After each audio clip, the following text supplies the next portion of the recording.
Hi everyone and welcome to my channel. I hope you all are doing well. In the previous videos, we discussed about IELTS writing task 1 and writing task 2.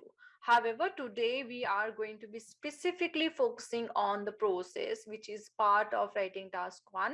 So usually some students do not get an idea or they don't know how to explain a process. So this is something we'll be discussing today. If you are someone who thinks that you need some support in this one, please watch this video and it is going to be useful to you. So without any delay, let's start with the video. So now let's start with this. So obviously the first and the foremost thing that we'll be looking at actually is the process that we have today. So you could see that here we have a diagram that illustrates the process that is used to manufacture bricks for the building industry. So you can see the instruction here as well. We are supposed to mention the main features and also make comparisons where relevant. So now let's start.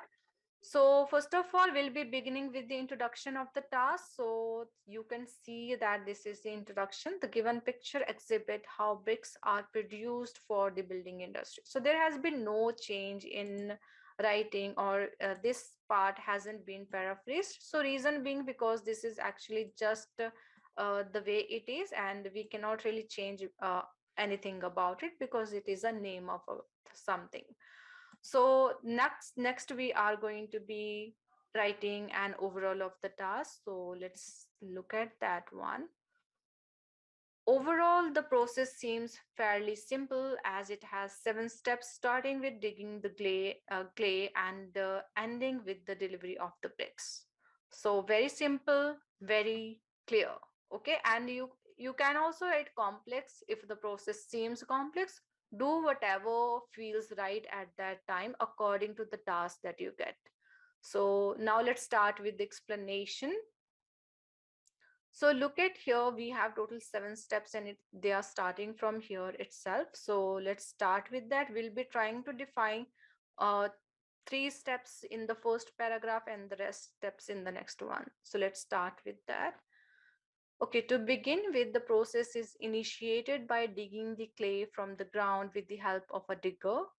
Once the clay is dug, it is shifted to a metal grid where the fine particles are sieved on a roller machine to process further. After this, sand and water are added into the clay, which can either be processed in a mold or a wire cutter, molding the mixture into the shape of bricks. So, we did not really use those firstly this happens, secondly this happens, thirdly this happens. So we are using some of the advanced linking words here also. So you can see that this is how you can write it. So till here we have defined the task. Now let's define the rest of the part as well. Moving further, these freshly molded bricks are dried in an oven for 24 to 48 hours. Following this, they are heated at a moderate temperature of 200 to 980 Celsius degrees in a kiln before shifting them to a high temperature. So you could see this is the construction of some complex sentence, and we are just not giving one sentence mentioning thirdly this happens, fourthly this happened. Next, these bricks are cooled down in a cooling chamber for 48 to 72 hours. Finally, the final product is packed and transported to the building industry in a delivery truck. And that is a very simple task, and you can write it down and make sure that once you have written your task, you are actually also proofreading it, because proofreading is really important, because when you are writing you are just focusing on writing, you are not looking at the mistakes. So this is why you are supposed to do that also. So that is a task that I've written, and this is how you can also avoid the use of firstly, secondly, and thirdly. I hope this video was useful to you. I'll be coming up with another video very soon. Thank you very much.